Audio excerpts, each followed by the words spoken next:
nightmares in my head, I fear that the thoughts build up until I can't hear, that my mind fills up into a creature, and it haunts me somewhere much deeper. Anxiety, filling up every space, no privacy, and silently, it could build and build until you...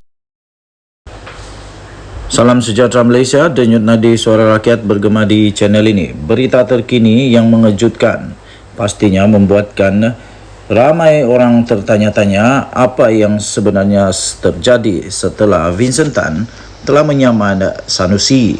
Berita terkini tentang perkara ini. Vincent Tan berjaya dapat instruksi interparti terhadap Sanusi.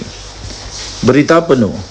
Kuala Lumpur, pengasas dan penasihat Berjaya Corporation Berhad Tan Sri Vincent Tan Chi Yuen Berjaya serta Berjaya Land Berhad telah berjaya mendapatkan instruksi interparti secara dua belah pihak terhadap Menteri Besar Kedah Datuk Seri Muhammad Sanusi Madnor. Instruksi yang diberikan oleh Pesuruhjaya Kehakiman Mahkamah Tinggi Shah Alam Dr. Chong Yew Choi hari ini menghalang Sanusi daripada terus mengeluarkan kenyataan yang berbau fitnah terhadap Tan Sri dan Berjaya Land sehingga saman fitnah difailkan kedua-dua plaintiff diputuskan oleh mahkamah. Instruksi berkenaan adalah berkaitan saman yang difailkan terhadap Sanusi berhubung kenyataan mengenai projek Gerbang Maritim Selangor atau SMG dalam ucapannya, iaitu pada satu ceramah sempena kempen pilihan raya Jelajah Mega Perikatan Nasional Base atau PN Base Sayangi Kedah Sejahtera Mega Tau Tour di Dataran Darul Aman Jitra Kedah pada 2 Ogos yang lalu. Perkara itu telah disahkan oleh Peguam Muhammad Faizi C. Abu yang mewakili Sanusi dan Chuar Kia Ling bagi pihak Tan dan Berjaya Land ketika dihubungi oleh media pada hari ini. Muhammad Faizi turut memaklumkan mahkamah belum menetapkan tarikh perbicaraan kes saman berkenaan. Tan dan Berjaya Land sebelum ini dibenarkan oleh mahkamah yang sama untuk mendapatkan perintah instruksi ex parte secara sebelah pihak pada 17 Ogos lalu yang turut merujuk kepada perintah sekatan sementara. Tan dan Berjaya Land telah memfailkan saman fitnah terhadap Muhammad Sanusi pada 10 Ogos yang lalu. Dalam pernyataan tuntutan, mereka mendakwa ucapan Muhammad Sanusi disiarkan secara langsung dan diterbitkan semula. Tan berkata Muhammad Sanusi yang dinamakan sebagai defendant telah membuat rujukan yang spesifik dan langsung kepadanya dengan menyebut namanya sepanjang ucapan di ceramah itu. Berjaya Land pula berkata walaupun tiada rujukan spesifik dibuat terhadap syarikat itu, kenyataan berkenaan boleh difahami sebagai merujuk kepada syarikat berkenaan. Menurut Tan, kenyataan berbau fitnah itu antara lain membawa maksud beliau dan syarikat terbabit adalah korup dan kroni Menteri Besar Selangor Datuk Seri Amiruddin Syari serta memperoleh tanah seluas 600 hektar secara percuma. Plaintiff berkata ia juga bermaksud mereka memberikan manfaat secara langsung atau tidak langsung kepada Menteri Besar Selangor dan kerajaan negeri sebagai balasan kepada tanah percuma itu. Selain itu, kata plaintiff, ia juga bermaksud mereka menyebabkan kerajaan negeri Selangor mengalami kerugian dan telah membelanjakan sekurang-kurangnya 180 juta ringgit Malaysia susulan tanah yang didakwa diberikan secara percuma. Plaintiff mendakwa ia juga bermaksud mereka dengan syarikat berkaitan mempunyai jumlah hasil pendapatan gabungan sebanyak 33.3 bilion. Tan dan Berjaya Land mendakwa kenyataan fitnah itu akan merosakkan dan menyebabkan kerugian kewangan terhadap 67,367 pemegang saham dalam B Corp dan 7,053 pemegang saham dalam Berjaya Land. Sehubungan itu, mereka telah menuntut daripada Sanusi antaranya ganti rugi am, ganti rugi teruk dan ganti rugi teladan serta perintah instruksi bagi menghalang defendant daripada mengulangi kenyataan berbau fitnah itu. Denyut nadi suara rakyat bergema di channel ini. Sekian berita, jangan lupa untuk tekan butang subscribe, like dan share. Malaysia kita punya, cintai Malaysiaku, kita jaga kita. Kita jumpa lagi. Salam sejahtera Malaysia. Kita jumpa lagi. Bye-bye. Selamat petang.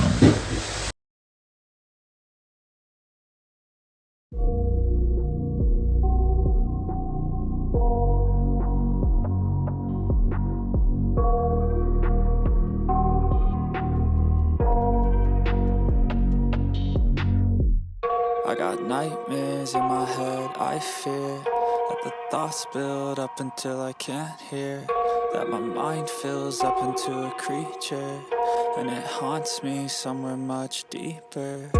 Anxiety, filling up every space, no privacy, and silently, it could build and build until you... Salam sejahtera Malaysia, denyut nadi suara rakyat bergema di channel ini. Berita terkini yang menggemparkan seluruh Malaysia. Sejurus saja Isham Jalil mengeluarkan banyak kenyataan yang seolah-olah memperlekehkan UMNO bersama dengan DAP. Akhirnya Zahid Hamidi tampil memberikan komen yang pedas. Dipetik daripada bhonline.com.my. Isham Jalil kalau berani hadir mesyuarat MKT malam ini, kata Zahid Hamidi, 6 Disember 2023. Ahli MKT UMNO Isham Jalil diharap mempunyai keberanian untuk menghadiri mesyuarat parti itu malam ini, kata Datuk Seri Dr. Ahmad Zahid Hamidi. Berita penuh. Putrajaya. Ahli Majlis Kerja Tertinggi MKT UMNO Isham Jalil diharap untuk mempunyai keberanian untuk menghadiri mesyuarat parti itu pada malam ini. Demikian kata Datuk Seri Dr. Ahmad Zahid Hamidi. Presiden UMNO itu berharap Isham Jalil dapat hadir mesyuarat MKT di bangunan UMNO malam ini selepas sudah 3 kali tidak menghadirinya. Kata Zahid Hamidi, kalau Isham Jalil ada pendapat yang lain, beliau boleh suarakan pada mesyuarat MKT. Setakat ini, beliau sudah 3 kali tidak datang mesyuarat MKT, katanya. Tambahnya lagi, mudah-mudahan beliau mempunyai keberanian untuk datang malam ini untuk menyuarakan pendapat yang beliau sanggah sendiri apabila kita mahu jalin kerjasama dengan PH Pakatan Harapan bagi pembentukan kerajaan perpaduan, katanya. Beliau berkata demikian ketika mengulas kenyataan Isham Jalil yang sebelum ini menyifatkan kekalahan calon Barisan Nasional BN dalam pilihan raya kecil PRK Kemaman adalah berpunca daripada pimpinan UMNO yang terlalu mempertahankan DAP. Dalam perkembangan yang berasingan, Ahmad Zahid Hamidi menyifatkan pemimpin PAS sebagai gila talak apabila menyuarakan hasrat untuk kembali bekerjasama dengan UMNO menerusi platform Perikatan Nasional PN.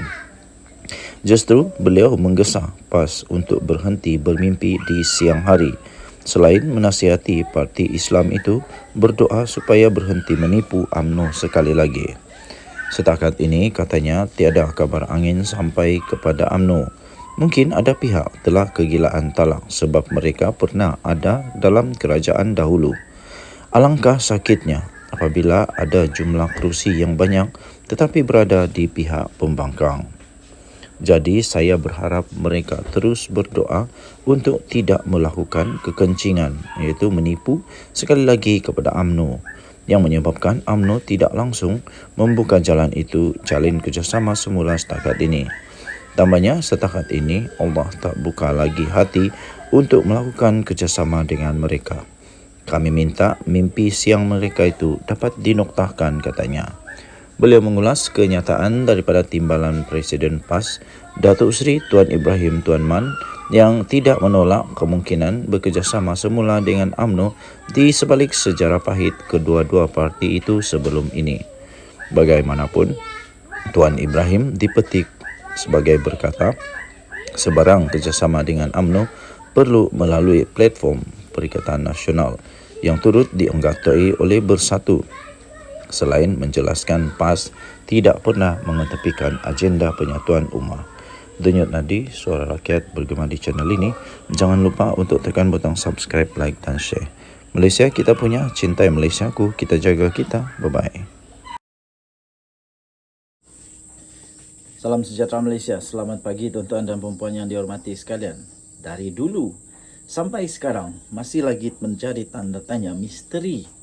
Sebenarnya Khairi Jamaluddin sekarang menyokong parti yang mana? Dan sudah banyak kali sebenarnya dari segala banyak pihak, banyak parti yang sudah mendedahkan bahawa kalau Khairi Jamaluddin nak masuk parti itu dialu-alukan. Dan kalau Khairi Jamaluddin perlu masuk parti itu, dia dialu-alukan sangat. Terutamanya saya masih ingat ketika DAP, ketika seorang bekas ahli parlimen DAP dipanggil oleh Khairi Jamaluddin di Keluar Sekejap KS di satu saluran yang dikendalikan oleh Khairi Jamaluddin sendiri. Khairi Jamaluddin tanya, kenapa dia patut masuk DAP? Kerana DAP terus menjawab dengan serta-merta. Pada waktu itu, bekas ahli parlimen DAP itu menjawab, kerana Khairi Jamaluddin boleh jadi calon Perdana Menteri untuk DAP. Inilah yang saya mau ulas ini, tuan-tuan dan puan. Pada pendapat saya, Khairi Jamaluddin baguslah masuk DAP daripada mana-mana parti. Antara dua saja yang sebenarnya saya nampak Khairi Jamaluddin sekarang ini sesuai dengan pembawaan dia, sesuai dengan perwatakannya, sesuai dengan cara dia berfikir, iaitu DAP atau PKR. Kedua-dua parti ini pada pendapat saya adalah amat bersesuaian. Lagi pula di dalam DAP dan PKR ada ramai yang berfikiran ke depan, terbuka dan berfikiran secara kreatif, kritis dan sangat-sangat baguslah. Tidak pentingkan pangkat, tidak pentingkan kedudukan. Buktinya ialah Khairi Jamaluddin sampai sekarang dia belum lagi mau terima apa-apa gelaran Datuk Sri kah, Tan Sri kah, tidak. Kerana pada Khairi Jamaluddin semua darjat ataupun gelaran itu tidak penting. Yang penting adalah untuk menjadi wakil rakyat yang berhikmat menjalankan tugas. Jadi saya fikir baguslah kalau Khairi Jamaluddin masuk DAP. Kerana ya betul apa yang dikatakan oleh bekas MP DAP itu betul sekali. Iaitu kalau Khairi Jamaluddin masuk DAP, akhirnya DAP ada calon Perdana Menteri. Kerana calon Perdana Menteri ataupun orang yang boleh jadi Perdana Menteri mengikut Perlembagaan Negara Malaysia, bukan selalunya, tapi dia mestilah beragama Islam. Okey, jadi kerana itu Khairi Jamaluddin kalau dia masuk DAP, betul-betul dia on time. Betul-betul dia berada dalam masa yang tepat, dia boleh jadi Perdana Menteri. At least dia boleh jadi timbalan Perdana Menteri untuk Malaysia. Jadi kalaulah dia masuk DAP, dia ada peluang untuk Anwar Ibrahim juga untuk melihat kepada dia punya skill, competence dia, kelayakan dia. Sebab pada pendapat saya, Khairi Jamaluddin amat competence, amat memiliki kebolehan, kemahiran, bakat untuk memimpin, bakat untuk berhikmat, bakat untuk memajukan negara Malaysia, bakat untuk melihat pandang ke depan dengan baik. Jadi dia boleh dilantik oleh Anwar Ibrahim sebagai senator. Dan sekarang ini belum ada lagi mana-mana parti yang Khairi Jamaluddin betul-betul mau menyatakan dia mau masuk. Tapi harap-harap, saya terus terang sajalah, harap-harap Khairi Jamaluddin tidak masuk ke mana-mana parti di Perikatan Nasional. Kenapa?